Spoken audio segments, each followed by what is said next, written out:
A puppy slept outside the hospital every single night. When a doctor finally found out why, he broke down in tears.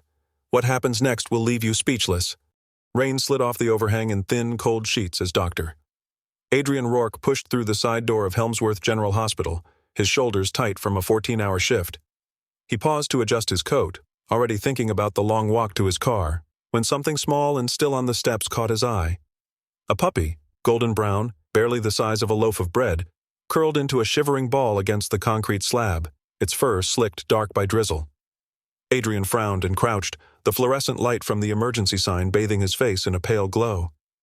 "Where did you come from, huh?" he murmured, holding out a hand. The puppy's dark eyes opened, alert but calm, and it didn't move. He reached into his coat pocket, found a protein bar, unwrapped it halfway, and offered it carefully. The pup sniffed, gave a faint whimper, and turned its head away. Adrian blinked. Most strays he'd seen around the hospital would have bolted or devoured anything remotely edible. The sound of distant sirens floated on the wind. Adrian straightened, glancing toward the parking lot. A figure was walking away down the block, a thin boy in a dark hoodie, glancing over his shoulder. For just an instant, the boy seemed to look directly at Adrian before disappearing into the night. The next night, Adrian saw the puppy again. Same spot, same lonely vigil. He tried again with food, roast beef from the cafeteria this time, but the animal refused, shrinking back as if waiting for someone else. When Adrian came out to check an hour later, the puppy was gone. On the third night, Adrian caught the answer. A boy, no older than 15, slipped into the hospital courtyard just after midnight. He knelt beside the pup, speaking in low whispers that Adrian couldn't make out over the hum of the air vents. The puppy's tail wagged weakly, and it licked the boy's fingers as he fed it from a crumpled paper bag. Adrian stepped closer, boots echoing on the wet pavement. "Hey," he called softly. The boy froze. His shoulders stiffened under the soaked hoodie, and without a word, he bolted. The puppy yelped but stayed put, as if trained not to follow. Adrian chased after the boy, but the kid darted down an alley, weaving between trash bins and fire escapes. The surgeon's shoes weren't made for running on slick asphalt, and within seconds the boy vanished into darkness. Breathing hard, Adrian returned to the steps, where the puppy waited patiently, head cocked to one side. "Well," Adrian muttered, crouching again, "you're not just a stray, are you?" In the days that followed, Adrian asked around the hospital. No one knew a boy with a puppy. The security guard on night shift, Leonard Briggs, claimed he'd seen a shadowy figure once or twice, but assumed it was just a homeless kid. The cafeteria staff hadn't noticed anyone unusual. Even the shopkeepers across the street shrugged when Adrian showed them a sketch he'd made of the boy's face from memory. By the end of the week, the mystery began to gnaw at him. Adrian was a man of order, surgical precision in both the operating room and his personal life. Ever since his younger brother Liam had been killed in an unsolved hit-and-run 3 years ago, he had kept his emotions tightly sealed, devoting himself entirely to medicine. But this boy, and that loyal little dog, chipped at something buried inside him. Late Friday night, Adrian tried a new approach. He parked 2 blocks away, slipped out through a side exit, and waited in the shadows near the emergency entrance. Around midnight, the boy appeared again, his face pale under the street lamp, eyes darting around as if expecting trouble. Adrian stepped forward, careful not to startle him. "I'm not going to hurt you," he said. "The puppy, he's yours, isn't he?" The boy's gaze locked on Adrian's for a heartbeat.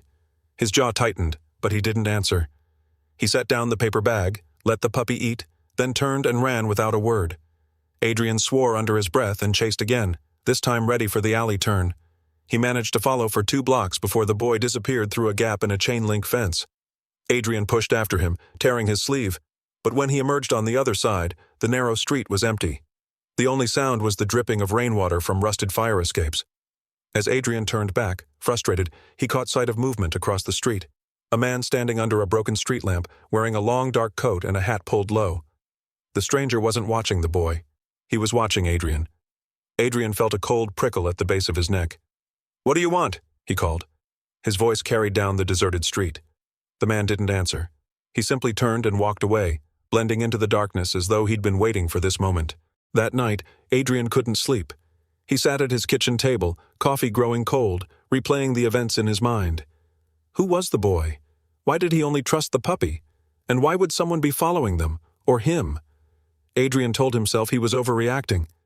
Yet something about the stillness in that stranger's stance, the way he'd waited until Adrian saw him before leaving, felt deliberate. The next evening, Adrian returned to the hospital steps. The puppy was there again, huddled against the wall, eyes fixed on the door as if expecting someone who never came. Adrian knelt beside it, brushing wet fur with his fingers. "Who are you waiting for?" he whispered. A voice startled him from behind. "Careful, Doc."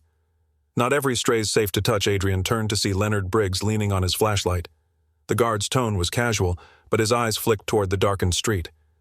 "Kid came by again?" Briggs asked. "Yeah," Adrian said, standing. "I tried to follow him." "Lost him." Briggs nodded slowly. "Be careful. Streets around here aren't friendly after midnight." Adrian considered pressing Briggs for more, but something in the guard's guarded look made him hesitate. By midnight, the boy appeared again, head low, shoulders hunched. Adrian stayed hidden, watching him feed the puppy. The boy whispered something that made the puppy wag its tail once, then settle down as if reassured. When the boy turned to leave, Adrian stepped out into the light. "Wait," Adrian called. "I just want to talk." The boy froze, glancing over his shoulder, eyes wide with fear. Not the fear of Adrian, but of someone else. Without a word, he sprinted down the street. Adrian followed, but the chase ended the same way, in a tangle of alleys where the boy slipped from view. This time, Adrian didn't even have a moment to catch his breath before he saw the man in the dark coat again, standing at the far end of the alley, unmoving. Adrian's heart pounded as rain dripped from the brim of the stranger's hat. The man's presence was no coincidence. He was waiting, watching both Adrian and the boy. The surgeon backed away slowly, gripping the railing of a fire escape to steady himself. He looked once more at the puppy sitting alone in the distance, as if guarding a secret only it understood.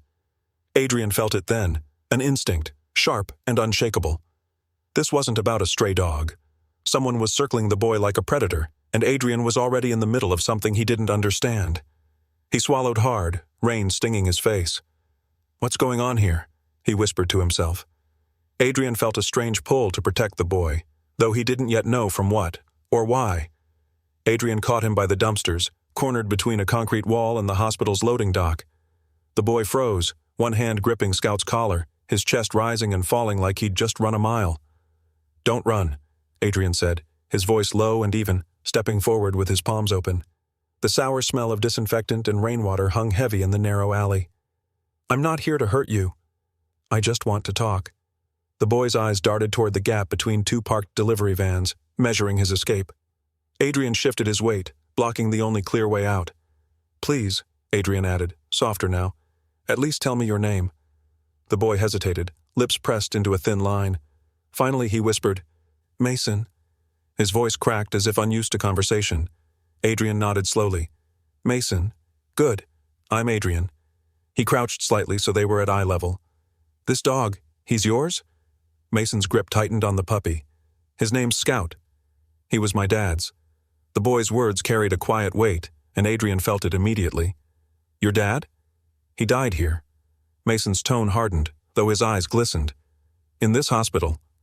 "They said it was an accident, but it wasn't. Someone messed with his medicine." Adrian's stomach clenched. "What was your father's name?" "Grant Hale." Mason said it as if expecting Adrian not to recognize it.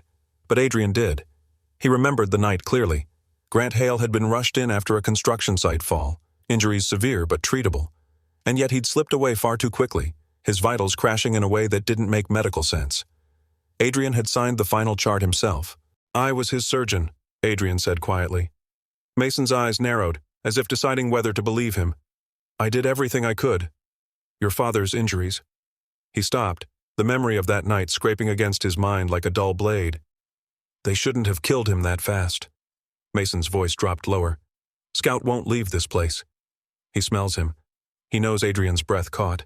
The image of the little dog sleeping on the cold steps suddenly felt like more than loyalty. It felt like a vigil.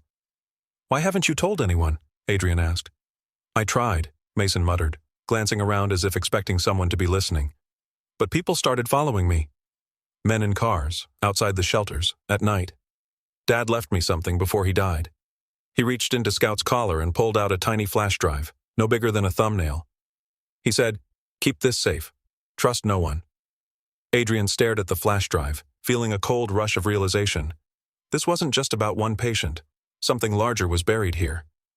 "Have you looked at it?" Adrian asked. Mason shook his head. "I don't have a computer. I just run. I sleep wherever I can. They're trying to take Scout from me. They think I don't see them, but I do." His voice trembled. "I know what happens if they catch me." Adrian's protective instinct flared. "You're not safe out here." "I'm safer out here than with them," Mason shot back, his jaw set in stubborn defiance. Before Adrian could respond, a heavy footstep echoed from the mouth of the alley. Both of them looked up. A tall figure in a dark coat stood silhouetted by the street lamp. The same man Adrian had seen before, unmoving, watching. "Go!" Adrian hissed. Mason didn't wait. He slipped past the vans like a shadow, Scout padding at his heels. Adrian turned back to the stranger, but by the time he reached the street, the man was gone. The next morning, Adrian skipped his usual coffee and went straight to the administrative office. He searched for Mason Hale in the school registry, in city records, even in patient visitor logs. Nothing. It was as if the boy didn't officially exist. In the afternoon, Adrian checked the hospital's digital records for Grant Hale's case. Whole sections of the chart were missing. Medication logs wiped clean, lab results mysteriously inaccessible. The surgical notes he remembered writing were there, but someone had altered the timestamps. His pulse quickened. This wasn't incompetence. This was deliberate. Dr. Rourke Adrian turned to see Elias Vance, the hospital's chief administrator, standing in the doorway of his office. Vance's expression was sharp but calm, his suit immaculate as always. "Busy morning?" "I'm reviewing a patient's file," Adrian said, keeping his voice even. "Grant Hale. Do you know who might have tampered with it?" Vance's smile didn't reach his eyes. "Be careful what you suggest. Those are serious accusations." He stepped closer, lowering his voice. "You've built a fine career here. Don't ruin it by chasing ghosts." Adrian straightened. "I'm not chasing ghosts. I'm following facts." "Then stop before you hurt yourself," Vance said simply, and left. That evening, Adrian found Mason again near the loading dock. This time, Mason didn't try to run. He stood rigid, Scout pressed against his leg as Adrian approached. "They're watching you too," Mason said. His tone carried no fear, only certainty. "I saw that man follow you last night. He's been around for weeks." Adrian crouched again. "Mason, listen to me. That flash drive, whatever's on it, it's dangerous. Your father must have found something someone doesn't want exposed." "Then why are you helping me?" Mason asked, suspicion flashing in his eyes. Adrian hesitated. "Because I think your father was murdered, and because whoever did it might have hurt people I care about too." Mason studied his face, then gave a small nod, as if making a decision. "You can look at it," he said, handing over the flash drive. "But if you get caught, they won't just fire you." Adrian slipped the drive into his coat, a knot forming in his chest. Mason's words weren't a warning. They were a prophecy. As the night deepened, Adrian returned to his apartment and plugged the flash drive into his laptop. Encrypted files flashed on the screen.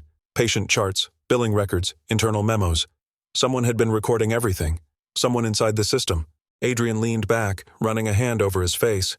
He wasn't sure which was more dangerous, the men following Mason or the truth they were trying to bury. The hospital hallway the next day felt different, too quiet, eyes lingering too long. Adrian passed Vance in the corridor. The administrator's polite nod carried an unspoken message. "Stop now." But Adrian couldn't. Not anymore. He understood now that Mason wasn't just a frightened boy running from shadows. He was carrying evidence that could bring powerful people down, and someone was willing to destroy both boy and dog to keep it buried. Adrian realizes Mason may be carrying evidence of something far bigger than a single patient's death, and someone is willing to destroy both boy and dog to keep it buried. The cursor blinked on Adrian's laptop screen as lines of code unraveled into fragments of hidden files. His fingers moved in tight, deliberate bursts, sweat trickling down his temple despite the cool night air in Mason's cluttered apartment. A clock ticked somewhere on the wall, loud enough to feel like a warning. The decrypted documents spilled open one by one, supply chain invoices, internal memos, approval records. But what made Adrian's stomach twist was the repetition of one name, Solvane Biologics. "Stop there," Mason said sharply, leaning over Adrian's shoulder. His voice carried a tremor that didn't match his usual calm. "My father. He talked about them. Said they cut corners. Said they'd do anything to save a buck." Adrian scrolled further, eyes narrowing. "They're not just cutting corners. These implants, they knew they were defective." He tapped the screen. "Look, multiple patients flagged for post-surgical complications. They didn't recall a single batch." Mason swallowed hard, his hands curling into fists. "My dad exposed one of their schemes years ago. It ruined his career. And now Helmsworth General is working with them?" Adrian's breath caught when he saw another name buried deep in a surgical log. Liam Rourke, his brother's name. No. His voice broke in a whisper. They used these implants on Liam. And Grant Hale. Both of them had the same device. The room seemed to shrink around them, every shadow turning sharp. Mason stepped back, his face pale. Adrian, if that's true, these aren't accidents. They're executions. Adrian closed the files with shaking fingers. We leak this, and it's our word against theirs. We need something they can't deny. His gaze shifted toward the hospital across the street, its upper floors glowing dimly through the mist. They're restricted archives. If they stored hard copies of these approvals, it'll be there. The records wing at Helmsworth General was locked after midnight, but Adrian had once fixed a wiring issue there. He knew its weak points. They moved through the parking structure in silence, Scout pacing restlessly at Mason's side. The shepherd's ears pricked at every distant sound, a warning Adrian didn't ignore. Inside, the hospital felt abandoned. The air smelled faintly of antiseptic and ozone, the hum of machines echoing in long, empty corridors. Adrian led the way with a small penlight, their footsteps softened by rubber soles. Mason stayed close, carrying a crowbar for emergencies. Camera loop ready? Mason whispered. Running, Adrian murmured, holding up the small device he'd rigged to intercept the security feed. We've got 15 minutes. The restricted archives were 2 levels down. They slipped past the elevator bank and into the stairwell, each creak of the door sounding louder than it should. When Adrian pushed the steel door to the records wing, it opened too easily. Wait! Mason hissed. Why isn't it locked? Adrian's instincts screamed, but it was too late. Shadows moved at the end of the corridor. 2 men in plain clothes, no badges, no hesitation. Run! Adrian shouted. The first man lunged, swinging something metallic. Mason blocked with the crowbar, sparks flying as the weapons collided. Adrian ducked low, feeling the rush of air as the second man's arm slashed past his shoulder. Pain seared through him as the blade nicked deep into muscle. They bolted into the maintenance tunnels, Scout barking furiously outside as if sensing the fight. The tunnels were narrow and dim, a maze of pipes and low ceilings. Adrian's shoulder throbbed, warm blood soaking his sleeve. Behind them, heavy boots pounded closer. Left! Adrian gasped, remembering the layout. They ducked under a conduit, squeezing through a side passage. Mason shoved a rolling cart behind them, slowing their pursuers by precious seconds. They burst through a service door into the alley, gulping night air like drowning men. The attackers didn't follow, at least, not visibly. Adrian slumped against the wall, breath ragged. This isn't just Vance Cleaning House. They knew we'd be there. Someone tipped them off in hiding. Adrian cleaned his wound with shaking hands. Mason watched silently, jaw set tight. They're scared, Mason said at last. That means we're close. Adrian tied off the bandage and looked at him, eyes dark with resolve. Vance is working with Sylvain. And the man in the dark coat, the one we've seen following us, that's Callan Dross, private security, ex-Sylvain. He was probably involved in Liam's death. The words hung heavy in the room. Scout rested his head on Adrian's knee, whining softly as if he could feel the tension. We can't wait anymore, Adrian said. If they come for us again, they won't miss. He reached for his phone and called an old friend at the local news station, his voice low and steady. But halfway through the call, the line went dead. Not static, cut. Minutes later, Scout began barking outside. Mason stepped into the alley to calm him, and never came back. Adrian found only the crowbar on the ground, still warm from Mason's grip. Desperation sharpened Adrian's mind. He knew Vance wanted the files. He knew Callan Dross would come personally. So he staged a trap. The abandoned wing of the hospital was under renovation, its halls stripped bare, oxygen tanks stacked near walls, alarms disconnected but not dead. Adrian rigged everything, tripwires to burst canisters, vents set to release compressed air that would trigger the smoke detectors if the temperature spiked. When Dross arrived, it was quiet. Too quiet. You should have stayed out of this, Dross said, stepping from the shadows in his dark coat. His voice was smooth, like someone who'd done this many times before. Grant Hale didn't just stumble onto evidence. He was killed because of it. Same as your brother Adrian's pulse roared in his ears, but his voice stayed even. Then you know what happens when you try to bury the truth. The fight was brutal and close. Dross was stronger, trained, but Adrian had the ground prepared. A swing of a broken pipe sent sparks into a leaking oxygen line, setting off alarms. Sirens wailed. Lights flashed. Scout barked furiously outside, his cries carrying through the glass. Adrian drove Dross back, striking with whatever he could grab, wrenches, loose metal rods, even a shattered IV pole. Mason's muffled shouts echoed from somewhere deeper in the wing, and Adrian forced Dross toward the traps. When the last tripwire snapped, the alarms roared to life.